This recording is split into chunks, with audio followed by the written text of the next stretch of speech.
On March 31st, I ran off a list of the 20 largest companies in the world by stock market value. Those names, a good many of which will be familiar to you, but they were led by Apple at slightly over $2 trillion. And it went down to the number 20th was worth 330 odd billion. But those are the 20 largest companies in the world by market value on March 31st. I was hoping I could get a little quiz machine so I could have everybody weigh in on this answer, and we could flash it up a little later, but proved technically impossible. But what I would like you to do is look at that list. Starts off with Apple. Saudi Aramco is a pretty kind of a specialized company. It's I don't know whether it's 95% owned by the government or what, but it's essentially a country that's for sale there in terms of that business. But the top of the top 6 companies, 5 of them are America. So when you hear people say that America hasn't, it's not working very well or something of the sort, in the whole world, of the 6 top companies in value, 5 of them are in the United States. In 1790, we had 0.5% of the world's population.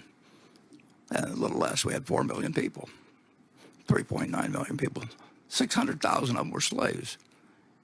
Ireland had more people than the United States had. Russia had 5 times as many people as the U.S. did. Ukraine had twice as many people as the United States. So here we were.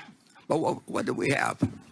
We had a map for the future, an aspirational map that somehow now only after the Constitution, 232 years later, leaves us with 5 of the top 6 companies in the world. It's not an accident. And it's not because we were way smarter, way stronger. The system has worked unbelievably well. Just imagine thinking of 5 of the top 6 companies in the world ending up with a country that started with 0.5% of the population just a few hundred years ago. Slide 2, which goes back a little more than 30 years, and look at the top 20 from 1989. And if you look at the top 20 from 1989, there's 2 things that should grab your interest. None of the 20 from 30 years ago are on the present list. None. 0. There were then 6 U.S. companies on the list, and their names are familiar to you.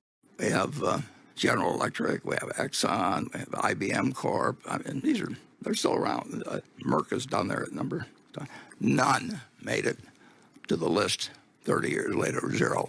I would invite you to think about one other thing as you look at this list.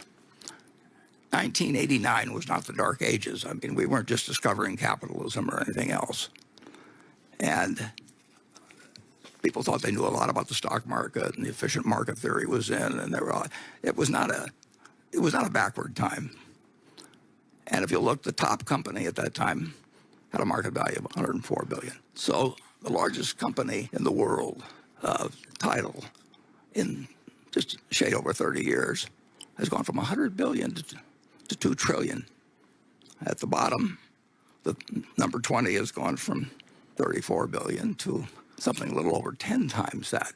Capitalism has worked incredibly well, especially for the capitalists. And it's a pretty astounding number. Do you think it could be repeated now that 30 years from now that you could take 2 trillion for Apple and multiply any company and come up with 30 times that for the leader? It seems impossible, and maybe it is impossible. But we were just as sure of ourselves as investors and Wall Street was in 1989 as we are today. But